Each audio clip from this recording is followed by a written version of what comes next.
ഓം gum ഗണപതയേ നമഃ. ഓം ശ്രീ സരസ്വത്യൈ നമഃ. ഓം ശ്രീ സദ്ഗുരുഭ്യോ നമഃ. സുപ്രഭാതം. വ്യാകുലപ്പെടാൻ വിഷയങ്ങൾക്ക് പഞ്ഞമില്ല. വൈവിധ്യങ്ങളേറെ ഉണ്ട് താനും. അതുകൊണ്ട് തന്നെ നമ്മെ വ്യാകുലപ്പെടുത്തുന്ന വിഷയങ്ങൾ ഏതൊക്കെ എന്ന ഒരു വിസ്തരിക്കൽ അനാവശ്യമായിരിക്കുമല്ലോ. ഉപനിഷത്ത് പ്രഖ്യാപിതമായ ആത്മതത്വത്തെക്കുറിച്ച് കേൾക്കുന്നതും വിചിന്തനം ചെയ്യുന്നതും ധ്യാനിക്കുന്നതും പക്ഷേ ആശ്വാസകരമാണ്. ഒട്ടേറെ വ്യാകുലതകൾക്കിടയിൽ ഓരോ പ്രഭാതത്തിലും നമുക്കിത്തിരി നേരം ആശ്വാസതീരമണഞ്ഞ് സ്വസ്ഥരായിട്ടിരിക്കാം. ആ ഒരു പ്രചോദനം കൊണ്ട്, ആ ഒരു ആവേശം കൊണ്ട് നമുക്ക് നമ്മുടെ ദൗത്യങ്ങളിലേക്ക് പ്രവേശിക്കാം. കാരണം ദൗത്യ നിർവഹണം ആത്മചിന്തനത്തിന് വിരോധം ആകേണ്ടതില്ല. മറ്റൊരു ഭാഷയിൽ പറഞ്ഞാൽ ആത്മാവബോധം നമ്മെ ദൗത്യ നിർവഹണത്തിൽ തടയുന്നില്ല. ആത്മാവബോധം ഉള്ളവർ ദൗത്യ നിർവഹണത്തിൽ നിന്ന് പിന്നോട്ടു പോകണമെന്ന് ആവശ്യപ്പെടുന്നില്ല. ഒരു പക്ഷേ ആത്മാവബോധം ദൗത്യ നിർവഹണത്തെ പ്രചോദിപ്പിക്കുന്നു എന്ന് പറയാം. ആചാര്യന്മാരൊക്കെ അറിവിന്റെ നിറവിൽ ലോകസംഗ്രഹാർത്ഥം ഓടി നടന്നിട്ടുള്ളത് ഈ വിഷയത്തിൽ മാതൃകയും ആണ്. അതുകൊണ്ട് ഓരോ പ്രഭാതത്തിലും ആത്മവിചിന്തനത്തിന്റെ ആശ്വാസം നേടി ആ കരുത്തുമായി ദൗത്യ നിർവഹണത്തിന്റെ ലോകത്തിലേക്ക് നമുക്ക് ഇറങ്ങിത്തിരിക്കാം. ആത്മബോധത്തിന്റെ 36-ാമത്തെ ശ്ലോകത്തിലേക്ക് നാം ഇന്ന് പ്രവേശിക്കുകയാണ്. ഈ ശ്ലോകം ആത്മവിചിന്തനത്തെ, അതിനു വേണ്ടുന്ന സന്ദേശങ്ങൾ തന്നുകൊണ്ട് വീണ്ടും വീണ്ടും പ്രോത്സാഹിപ്പിക്കുന്നു. എങ്ങനെയാണ് ആത്മാവ്, ശരീര മനോബുദ്ധികൾക്കപ്പുറത്ത് പരിലസിക്കുന്ന ചൈതന്യം, തത്വം ചിന്തിക്കപ്പെടേണ്ടത്, മനനം ചെയ്യപ്പെടേണ്ടത്, ധ്യാനിക്കപ്പെടേണ്ടത് ശങ്കര ഭഗവത്പാദർ ഒന്നുകൂടി വ്യക്തമാക്കി തരുന്നു.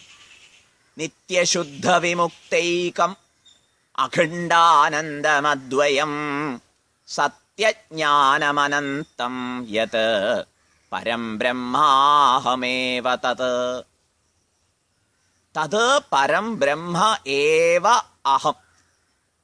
ഏവ നിശ്ചയദാർഢ്യാർത്ഥം. ഏവ എന്ന് പ്രയോഗിച്ചിരിക്കുന്നത് ഉറപ്പിച്ച് പറയാൻ വേണ്ടിയാണ്.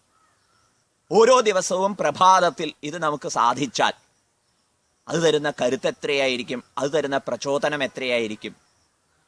അതുകൊണ്ട് ആലോചിക്കാം. പരം ബ്രഹ്മ ഏവ അഹം. പരം എന്ന് പറഞ്ഞാൽ ദേശകാല വസ്തുക്കൾക്കൊക്കെ അതീതമായത്. പരം ബ്രഹ്മ, ട്രാൻസെൻഡൻ്റൽ ആയിട്ടുള്ള തത്വമാണ് ആത്മതത്വം. പരം ബ്രഹ്മ ഏവ അഹം. ആ പരബ്രഹ്മം തന്നെയാകുന്നു ഞാൻ. ഈ ബോധ്യം ഉറക്കട്ടെ. എങ്ങനെയുള്ള പരബ്രഹ്മം? ഭഗവത്പാദർ ചൂണ്ടിക്കാണിച്ചു തരുന്നു. നിത്യശുദ്ധ വിമുക്തൈകം. നിത്യമായി, നിത്യമെന്ന് പറയാൻ കാരണം കാലത്തിനും അപ്പുറത്ത് പരിലസിക്കുന്ന കാലസാക്ഷിയാണത്. അതുകൊണ്ട് അത് നിത്യമായിരിക്കും. കാലത്തിൻ്റെ തലത്തിലാണ് ജനനവും മരണവും. കാലാതീതമായതുകൊണ്ട് അതിന് ജനിമൃതികളില്ല. നമ്മുടെ ആത്മതത്വത്തെക്കുറിച്ചാണ് പറയുന്നത്. ആ ആത്മതത്വം ജനിമൃതികളില്ലാതെ പരിലസിക്കുന്നു. ഈ ആത്മതത്വത്തെക്കുറിച്ച് അറിയാതെ ശരീരാദികളിൽ അഭിരമിച്ച് സമയം കളയുന്നത് എത്ര ദുഃഖകരമാണ്.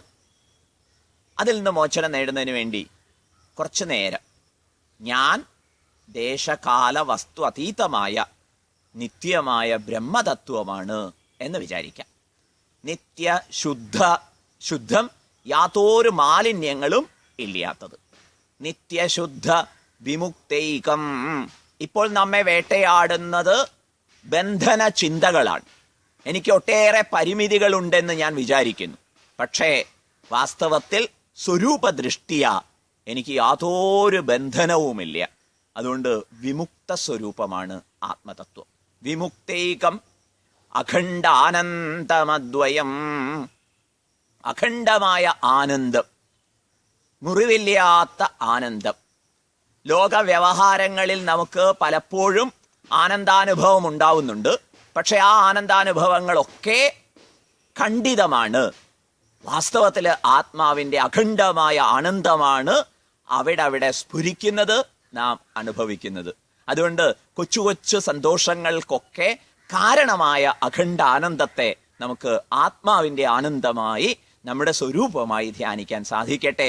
കൊച്ചു കൊച്ചു സന്തോഷങ്ങളൊക്കെ അങ്ങോട്ട് വിരൽ ചൂണ്ടുന്നതാവട്ടെ.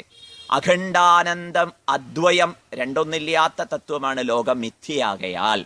സത്യജ്ഞാനമനന്തം യത്, സത്യമാണ്, ശാശ്വതമാണ്, ജ്ഞാനമാണ് അതിൻ്റെ സ്വഭാവം, എല്ലാറ്റിനെയും അറിയുന്നു, ആനന്ദമാണ്. അങ്ങനെയുള്ള ബ്രഹ്മമാണ് ആത്മാവ്. ഇങ്ങനെ ബ്രഹ്മത്തെ ആത്മാവായി അറിഞ്ഞ് നമുക്ക് സന്തോഷത്തോടുകൂടി സുദിനത്തെ ആസ്വദിക്കാം. ഹരി ഓം.